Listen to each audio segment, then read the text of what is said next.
নমস্কার, শুভ সকাল সবাইকে জানাই। এখন ঘড়িতে বাজে সকাল ৬টা। তো এখন থেকে সবাইকে সাথে নিয়ে আজকে ব্লগটি আমি স্টার্ট করছি। আর সবার আগে আজকে যেটা চলে এলাম করতে, তো তার আগেই বলে নিই যে আগে কিন্তু উঠেছি অনেকক্ষণ। তো রান্না হয়ে গেছে, রান্না বলতে সকালের মতো। তো ছেলে তো সকালে স্কুল যায় ৮টায়, তো তার জন্য আমি কিছু রুটি কি সবজি বানিয়ে দিই। তো আজকে করেছিলাম পটল দিয়ে আর কাঁকরোল দিয়ে একসাথে একটা ভাজা করেছিলাম। আর আটাটা মাখা আছে, ফুলটা তোলা হয়ে গেলে তারপরে যাবো ওদিকে রুটিটা টিফিনটা বানিয়ে দেবো, মানে টিফিনে আজকে দেওয়া হবে রুটি ওর জন্য। তো ওটা আর কি বানিয়ে দেবো। যেহেতু ৮টায় বেরাল, তো অনেকটা টাইম আছে, তো ভাবলাম ফুলটা আগে তুলে আনি। যেহেতু বেলা হয়ে গেলে না ফুলটা তুলতে ঠিক ভালো লাগে না, তো ওই জন্যই আগে চলে এলাম ফুল তুলতে। আর দেখলে তো আগে আমাদের জবা গাছে ফুলটা তুলে আনলাম। জবা ফুলগুলো বেশ ভালোই ফুটছে, অনেকটা করে জবা ফুল হয়। আর ওই জবা ফুলগুলো তোলার পরে চলে এলাম যে একটা সাদা ফুলের গাছ আছে, মানে দুটো ছিল। তো ওই গাছটা অনেকটা উঁচু হয়ে গেছে, আমি হাতে পাই না। নিচের দিকে যেটুকু পাই সেটুকু ফুল তুলেছি, আর এদিকে ছিল কাঞ্চন ফুলের গাছ। তো এই কাঞ্চন ফুলটা এক সাজি হয়ে যায়, ওটাও অনেকটা উঁচু হয়ে গেছে। তো নিচের দিকে যতটুকু তোলা যায় সম্ভব হয় সেরকমভাবে তুলে নিয়ে আসি। আর আছে বেলপাতা, তুলসী পাতা, তো ওগুলো তো আর বলার অপেক্ষা রাখে না। তো আর আজকে দুষ্টু স্কুলে যাওয়ার আগে খেয়ে গেল দুধ দিয়ে কর্নফ্লেক্স। তো বেশিরভাগ দিনই ও সকালে দুধ কর্নফ্লেক্সটা খেয়ে স্কুলে যায়। আর টিফিনে একটা ওরকম কিছু বানিয়ে দিই কখনো, যেহেতু সবজি খেতে পছন্দ করে না খুব একটা। তো তার জন্য কখনো ডিমের ভুজিয়া, কখনো সবজি মানে ভাজা টাইপের কিছু, আলু ভাজা কি বাচ্চা চচ্চড়ি এরকম টাইপের কিছু দিয়ে রুটি কখনো দেওয়া হয়। মানে যেদিন যেমন থাকে সেরকমভাবে, কখনো একটা কেক দিই, চাউমিন, ম্যাগি এরকমভাবে বানিয়ে দিই। তো তারপরে দেখো চালটা ভিজিয়ে রেখে আমি এবার চলে এলাম সংসারের কাজবাজ কিছু সারার। আর আজকে কিছু কাচাকুচি করার আছে। রাত্রেবেলা কিছুটা ভিজিয়ে রেখেছিলাম, মানে আগের দিন রাত্রে কিছু জামা কাপড় ভিজিয়ে রেখেছিলাম, বেড কভার থেকে শুরু করে বিছানা আর বালিশের ওয়ার দিয়ে, তার দুটো জামা কাপড় দিয়ে, তো সব কিছু ভিজানো ছিল। তো ভাবলাম এদিকে এবার মানে বাইরের কলে তো আজকে গেলাম না, পেছন দিকের কলে আজকে সব ধুয়ে নিই। আর ওদিকে আর যেতে ইচ্ছা করছিল না, তো এইগুলো কল টেনে ধুয়ে নিচ্ছি। যেহেতু ট্যাঙ্কির জলটাও প্রচণ্ড গরম হয়ে গেছে, ভালো লাগছিল না। তো এই জন্য আর কি ভাবলাম যে, আর রোদ্র তো প্রচুর উঠেছে বাইরে। তো ভাবলাম যে আজকে কল টেনে দেখো জামা কাপড়গুলো ধুয়ে নেবো। তো দেখো ওই জন্য আর কি কলের গোড়ায় বসে গেছি। তোমরা কারা কারা আমার মতো এরকমভাবে কল চেপে করতে ভালোবাসো অবশ্যই আমাকে জানাতে পারো। আর বন্ধুরা, তোমরা যারা এখনও অবধি আমার এই চ্যানেলটাকে সাবস্ক্রাইব করোনি তারা অবশ্যই একটা সাবস্ক্রাইব করে দিও। আর যদি আমার ভিডিওগুলো তোমাদের ভালো লেগে থাকে তাহলে অবশ্যই লাইক, কমেন্ট, শেয়ার করে আমার পাশে থাকো। যেহেতু আমাদের মতো গৃহিণীদের সকালটা শুরু হয় খুব সকাল থেকে, কখনো 5টা, কখনো 6টা, যেদিন যেমন টাইমে ঘুম ভাঙে। কোনো দিন যদি একটু লেট হয়ে যায় রাত্রে শুতে, তাহলে একটু লেটে হয়তো উঠে পড়ি। আর যদিও মানে দেরি করে উঠবো ভাবি, কিন্তু ওই যে ওঠার উপায় কোথায়, যে 8টা থেকে স্কুল থাকে। তো আর কিছু না করি আমি, ছেলেকে খাবার তো রেডি করতেই হয় না। স্কুলে যাবে মানে বাড়িতে আসবে তো সেই 2টো, মানে ছুটি হয় 2টোয়, আর বাড়ি আসতে প্রায় 2:15 বেজে যায়।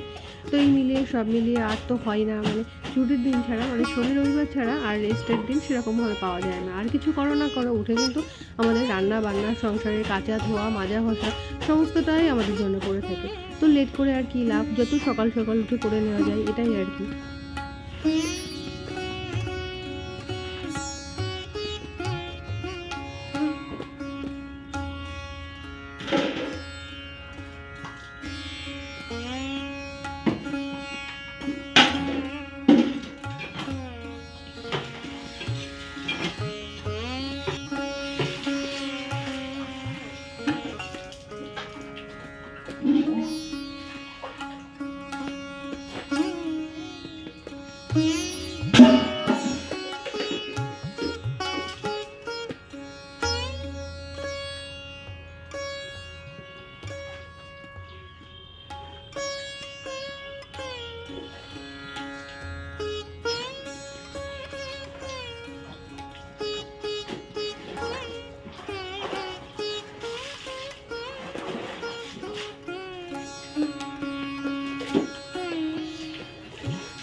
মেনুতে আছে এই যে লেবু, আর আছে কাঁঠালের আটি ভাজা, গরম ভাত, ডাল আর কচুরলতি।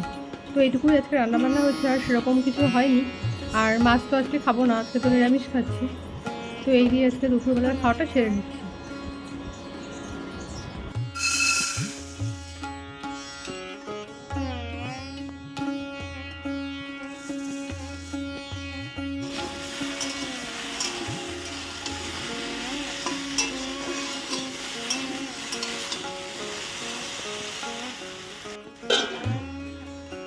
Is seated on west coast of India.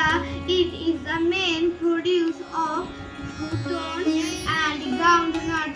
One of the most important industries of Gujarat is dairy farming. The product of famous BRL brand Amul are made in and in Gujarat. The office language of state is Gujarat.